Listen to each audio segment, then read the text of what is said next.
Hi, my name is Lee Platt Rogers, and I'm an author and school presenter. My book, Sticky Situations, Stories of Childhood Adventures Abroad, is a book I wrote about living overseas as the daughter of a CIA agent.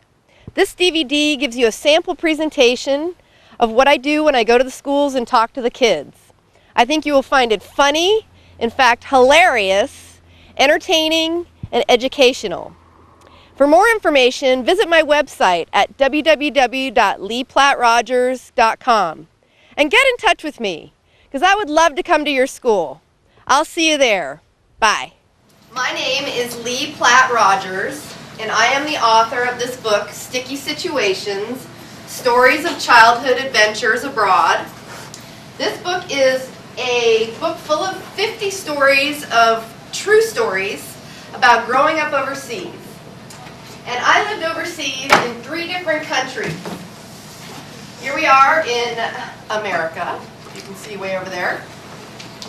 The first place I lived was all the way across the Atlantic Ocean in a small country called Austria, where they speak German. I lived there for 5 years. After 5 years in Austria, I moved all the way across Europe, down through Asia, into Southeast Asia, into a country called Laos, where they speak Lao. It's also a country right next to Vietnam. We were there during the Vietnam War. After 3 years in Laos, we moved back across Asia and Europe to a place in Europe called France, where they speak French, exactly. Now, the reason I lived in all these different places for 11 years of growing up was because my dad worked for the federal government. My dad worked for the CIA. My dad worked for the Central Intelligence Agency, and he was a spy. And he was a real spy. Not like a James Bond or, Spy Kids. He was a real undercover agent. I have 2 little sisters, and they're twins. And their names are Michelle and Diana, and they are 5 years younger than I am. We used to call them Double Trouble.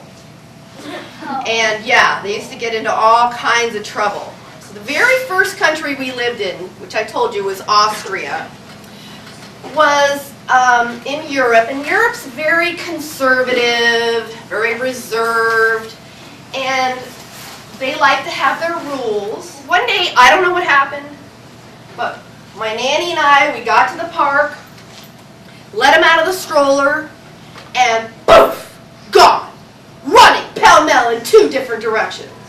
So I'm walking this way, and I think they're behind me, and I hear my nanny say, "Lee, grab Michelle."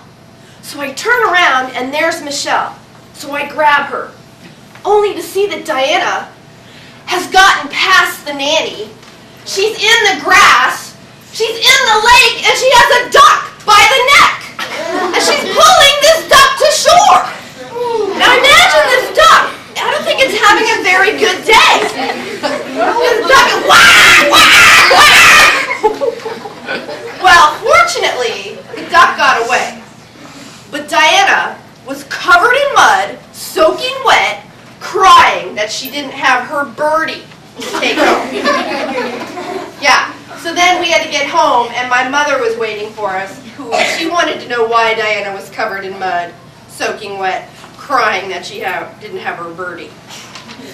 But my sisters got in trouble another time. They were still little. They were still 2.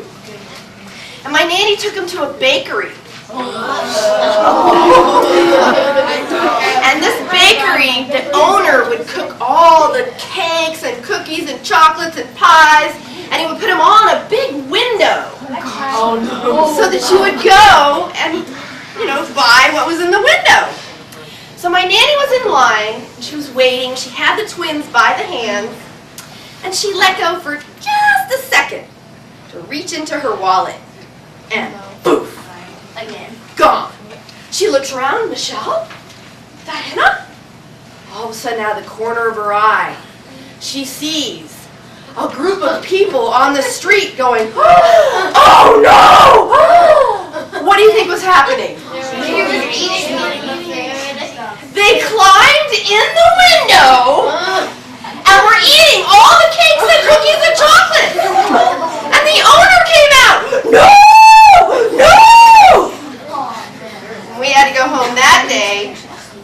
and explain to my mother why we were never, ever allowed back at the bakery.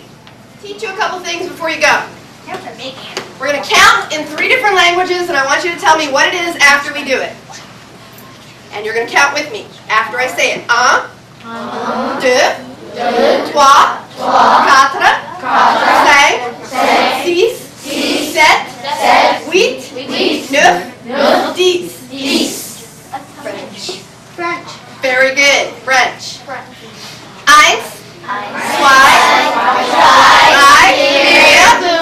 6, 7, 8, 9, 10. German.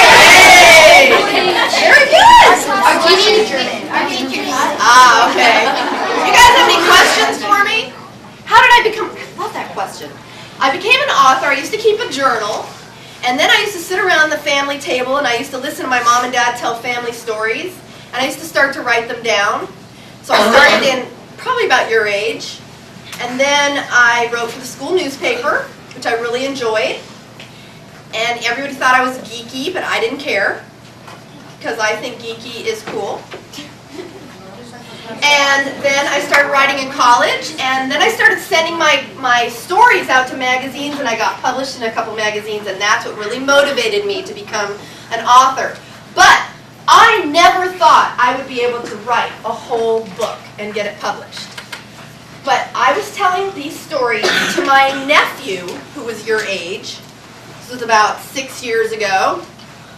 And he said to me, "Aunt Lee, will you come to my class and tell your stories?" And I was like, "Are you serious? You think other people want to hear my stories?" And he said, "Yes." And I went to his class and I told the stories, and every single one of those kids wanted my book. And it wasn't even written yet. So I had to sit down and write it. That's what made me motivated to become an author.